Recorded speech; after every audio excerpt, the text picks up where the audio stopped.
안녕하세요. 주식 분석하는 남자입니다. 2021년 2월 1일, 2월의 첫 거래일이었는데요. 주식 마감 시황 시작해 보겠습니다. 오늘 동영상이 하루 지나서 좀 늦게 올리는 점 양해 부탁드리겠습니다. 어제 약속이 늦게 끝나가지고 영상을 만들 시간이 없었던 것 같습니다. 일단 한국판 게임스탑, 셀트리온, HLB 등 개인들 공매도 불났다 해서 개미가 방망이를 지금 들고 있는 모습인데요. 2월 1일 1월 달에 그 지난 한 주간의 그런 불안감을 잠식시키는 첫 거래일을 산뜻하게 2% 이상씩 코스피 코스닥 양시장 급등하면서 마감을 했습니다. 사실 수급 이슈가 뭐 단기간에 또 사라질지 이렇게 끝날 건지 아니면은 당분간 변동성이 지속될지 아직은 알 수 없습니다. 하지만 분명히 게임스탑발 그 외국인들이 공매도에 대해서 좀 겁을 먹었던 하루가 아닌가 그렇게 생각이 드는데요. 자세한 얘기는 영상을 한번 끝까지 봐주시면 좋을 것 같습니다. 자, 체크 포인트부터 체크해 볼게요. 한국판 게임스토어 공매도 반대 조직화 나선 개미들. 이게 무슨 내용인가 하면요. 그 이제 한국투자연합회라고 해서 주주연합과 연대할 것이라고 어저께 공표를 했고요. 금일은 아니고 어저께라고 말씀드리는 거는 지금 제가 영상을 새벽에 찍고 있기 때문입니다. 좀 양해 부탁드리고요.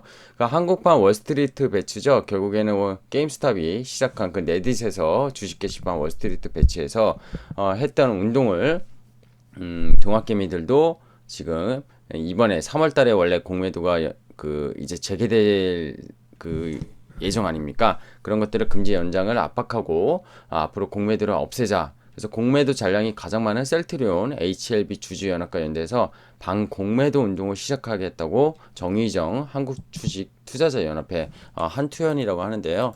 약자로 여기서 문화일보와의 통화에서 이런 내용을 발표했다고 합니다.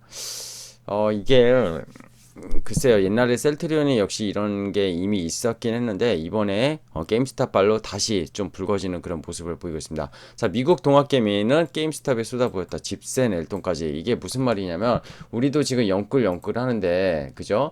미국도 마찬가지입니다. 투자 커뮤니티에서 상당히 격분된 그런 이제 토론이 쏟아져 나오고 있고 건재한 글로벌 금융위기 책임자들이 이번에 꼭 탐욕자본의 책임 물어야 된다 뭐 이런 말도 나오고 있습니다.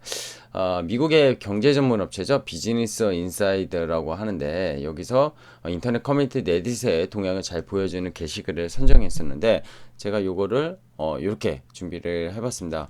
그래서 여기 보시면은 이런 내용들이 있어요. 막 좋아요, 유튜브처럼 좋아요가 엄청 많죠.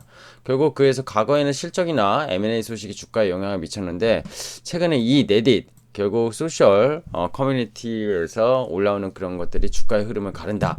우리나라 치면은 뭐 네이버 증권 토론방 이런 거라고 좀 봐야 될까요? 근데 그거보다 더 강력하게 최근에 이런 흐름, 즉 레딧에서 매수돼서 가장 많이 거론된 게 게임스탑이었고 이게 10일 거래일 동안 1200% 오르면서 공매도들 헤지펀드들이 손실이 많이 발생했고 숏스퀴즈가 일어났다 이런 내용이거든요.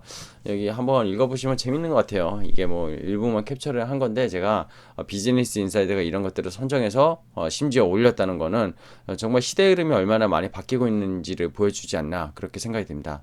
자, 월스트리트 저널에서 파월 의장이 이번에는 버블을 터뜨리지 않을 것. 이게 무슨 말이죠? 2013년에 그죠?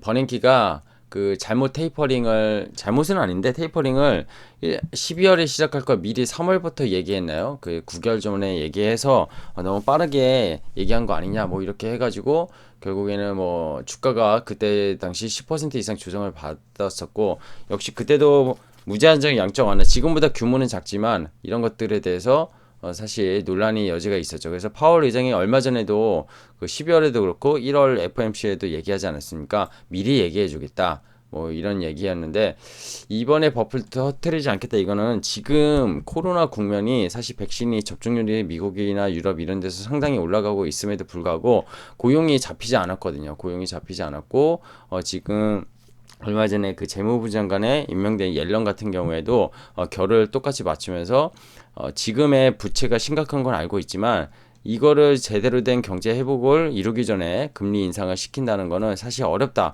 이런 게 사실 맥락이라는 거죠.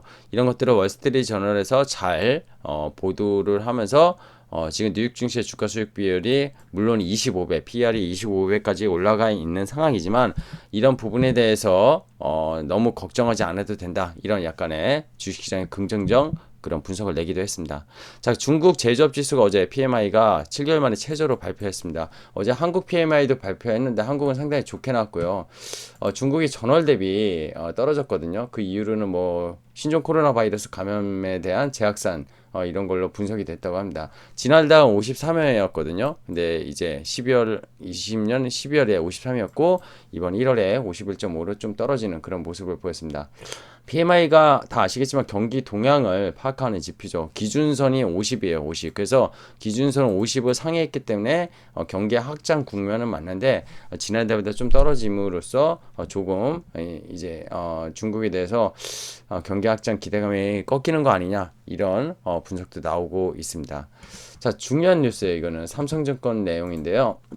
10억 이상 투자자가 지난해만 주식 자산이 45.6% 증가했다는 통계치가 나왔습니다. 삼성증권을 통해서 그게 2020년 말 기준 자사에 예탁한 그쵸 삼성증권에 예탁한 자산이 10억을 넘는 투자자의 주식 자산을 이제 통계치로 집계를 한 건데 결국 주가 상승에 따른 수익률 상승과 투자 금액 증가로 보여지는데 주가가 상승한 것보단 주식 자산 즉 예탁금 지금의 예탁금이 이런 것들을 대표적으로 좀 얘기해 주는 것 같아요. 가장 많이 뭐 증가율이 높았던 게 30대라고 하더라고요. 30대가 68.5%, 그죠? 60대가 56.5%, 20대가 50.1%. 그야말로 젊은 층이 20대, 30대가 정말 대거 진입을 하기도 했고요. 그런 분들이 정말 주식자산 증가율이 높았던 거는 결국 우리나라 증시의 지금의 현 상황을 보여주고 있고, 지금 미국판 동학개미 뭐, 그죠? 이제 한국판 동학개미 뭐, 지금 다 전반적으로 비슷한 느낌이 아닌가 생각이 들고요. 이거에 대해서는 앞으로도 계속 트렌드가 이렇게 될 거다. 결국 저금리 시대에 투자처를 못 찾는 그런 부동의 자금들이 이쪽으로 움직일 수밖에 없나 이렇게 생각이 듭니다. 자, 다음 소식은 한국판 공매도 셀트리온 10% 이상 어제 13% 이상 강세를 보였고요. HLB도 7% 이상 강세로 마감을 했습니다. 이 얘기는 조금 이따 다시 표로 보여드리겠습니다. 코스닥은 60일선에서 강한 반등을 보여줬는데요. 외국인 수급이 어제 강력하게 들어왔죠. 이것도 공매도에 대한 불안 요소가 외국인 수급을 좀 불러일으키지 않았나 그런 생각이 드는데 같이 맥락적으로 조금 이따 보여드리겠습니다. 자, 이 내용입니다. 어제 이제 공매도 잔고 비율이 높은 종목들을 이렇게 뽑아봤는데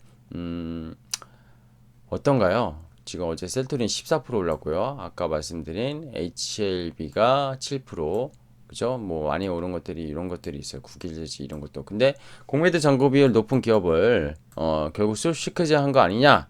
뭐 이렇게 해석할 수 있는데 시장이 많이 올랐기 때문에 뭐 그렇게 꼭 볼 수는 없는데 어제 셀트리온 같은 경우는 외국인이 골드만삭스 창구 통해서 엄청나게 들어왔거든요. 결과적으로 지수가 급등했지만 해석의 차이일 수는 있겠지만 영향이 분명히 없지 않았나 그런 생각이 듭니다. 왜냐면은 외국인이 어저께 그죠? 2월 1일 날 셀트리온을 최대 매수했습니다. 최대. 그동안에 매수했던 금액보다 어느 때보다 가장 최대로 매수했거든요. 500억 원 넘게 하루 만에 매수를 한 것 같아요. 그죠? HAB가 500억 원을 넘게 매수했고 셀트리온은 더 많이 매수를 했습니다. 셀트리온 공매도 잔액이 약 2조 정도 된다고 하더라고요. 2조. 이거를 숏을 다시 한 배수 하려면 뭐 하루 만에 할 수는 없겠죠. 그렇게 되면은 뭐 상한가를 갈 거고. 그래서 신규 공매도가 작년부터 금지되긴 했는데 기존 공매도가 일정 수수료 되면 계속 만기 연장할 수 있기 때문에 계속 공매도 포지션이 있는 상황이다. 이렇게 보시면 될 것 같아요. 아무래도 이제 한투현에서 이제 그 셀트리온과 HAB를 아예 지목하면서 그죠? 주주들과 힘을 합할 거 이런 것들이 영향이 있지 않았나 그런 생각이 듭니다. 자, 오늘은 HTS를 제가 생략을 하겠습니다. 시간이 그렇게 많지 않아서 저희가 출근을 해야 되기 때문에. 자, 지난주 우려스러웠던 수급 이슈가 오늘 외국인 기관 쌍끌이 매수로 안정화되는 모습을 보였고요. 게임스탑으로 전 세계 공매도 관련 밴드 개미들의 집단 현상이 단기간에 저는 그칠 거라고 생각이 안 됩니다.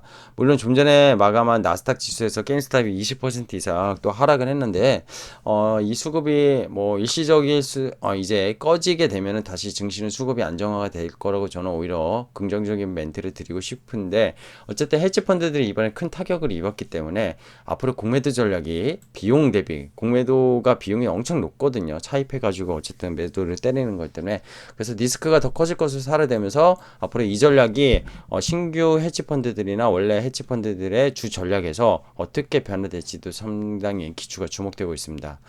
자, 오늘 동일한 코멘트로 저는 끝내고자 합니다. 결국 게임스탑으로 수급 불안정이 지난주 일주일을 여러분의 잔고를 많이 다치게 했고 연초 수익률을 다 까먹게 했을 거예요. 근데 달라진 건 없다고 지난주에도 말씀드렸습니다. 트레이딩을 잘하셔서 이번에 장 조정 전에 현금을 확보하신 분은 오히려 박수 쳐드리고 싶고 정말 잘했다 이렇게 얘기 드리고 싶어요. 저도 뭐 예측하지 못했고 이런 수급이 갑자기 불안정한 모습이 나왔기 때문에 하지만 근데 주식을 홀드한 투자자 입장에선 신용과 대출이면은 담보 비율이나 뭐 여러 가지 입장에서 좀 쫄렸을 것 같아요. 그래서 잡주가 아닌 이상 근데 버릴 이유를 저는 못 찾았다 이렇게 보고 있고요. 그 이유로는 이겁니다. 매크로, 금리 환경, 기업 어닝 증가, 기업 어닝 증가 지난주에도 말씀드렸는데 주식을 던져야 할 이유는 분명히 못 찾았다는 겁니다. 나비 효과가 조금 저도 두렵긴 했었는데 채권 시장 금리가 그러기엔 너무나 안정적이었다는 거죠. 이번에. 그리고 변동성 지수는 사상 최대치로 지금 역대상 빅스 지수가 세 번째로 한 10년치로 봤을 때 10년치 중에 역대 세 번째로 갑자기 급등하긴 했었지만 정고점을 넘어가지는 않았었고요. 워낙 밑에 20선에 있다가 올라온 거기 때문에 변동성 지수는 튀어 올라서서 좀 겁을 냈을 수는 있을 것 같아요. 하지만 어쨌든 매크로 환경이 바뀌지 않았다는 거. 그렇게 매크로 환경이 사실 왜 보냐 말씀드린 적이 있는데 주식은 바텀으로 기업을 분석하지만 매크로는 결국에 주식을 전반적으로 다 던져야 되느냐 아니면 주식 투자를 지금 해야 되느냐 이런 환경을 보기 위해서 매크로를 분석한다고 말씀드렸잖아요. 그런 환경이 아니라는 거죠, 지금. 그리고 주식 투자 불로소득이 아니에요. 작년에 진입하신 분들은 워낙 주식에서 재미를 보셨을지 모르겠지만 너무나 좋은 환경이었다는 거죠. 본인이 잘해서기라기보단 신이 도와주고 시장이 도와준 거라고 분명히 말씀드렸습니다. 작년에 진입하신 분의 거의 뭐 90% 아마 수익을 보지 않았나. 기존 오히려 주식 투자자들이 보유하고 있다가 3월에 코로나 때 다친 거죠, 사실은. 그래서 20년 동안 저도 경험해보지 않던 그런 좋은 시장이었던 것 같고, 지금도 그 국면이 연장되고 있는데, 올해는 계속 3월부터, 작년 3월부터 계속 올라온 그런 연속적인 상승장은 저는 분명히 아니라고 보고 있습니다. 그런 시장은 최소 아니기 때문에 지수가 올라가도 변동성은 분명히 철저하게 있을 시장이라고 보고 있고요. 하지만 뭐 얘기 들었던 반도체나 그런 뭐 바이오 중에 CMO 그리고 2차 전지 어떤 시대가 변화하는 흐름 속의 주식 투자는 지금 개별 종목들이 분명히 좋을 거라고 생각합니다. 그리고 어제 뭐 SK이노베이션이 13%인 것도 올랐잖아요. 전기차 배터리 관련주로 가장 수혜를 못 본 종목이다 하면서 많이 올랐던 것 같은데 어쨌든 대형주도 워낙 변동성이 커지고 있고 수익을 내기 상당히 좋은 시장인 것 같아요. 그게 결국엔 근본은 유동성인 것 같고요. 유동성이 아까도 얘기 드렸지만 이 자산들이 들어온 것들이 일시적으로 주식 투자에 나갈 자산은 아니라고 생각합니다. 근데 매크로까지 받쳐주고 있다는 거죠. 자, 노력만 하면은 상당히 주식 투자에서 이길 확률이 높아진 시장이라는 건 분명히 말씀드리고 싶고요. 다만 1월 달에 그쵸. 노력하지 않으면 먹기 쉽지 않은 시장을 보여주지 않았나 그런 생각이 합니다. 자, 겁먹지 말고 항상 공부 잘 하시고 이길 확률이 높아지니까요. 주린이 여러분 모두 파이팅 하시는 그런 또 하루가 되시길 바라겠습니다. 저는 주식 분석하는 남자였고요. 오늘 영상 끝까지 시청해 주신 분들 고맙습니다. 감사합니다.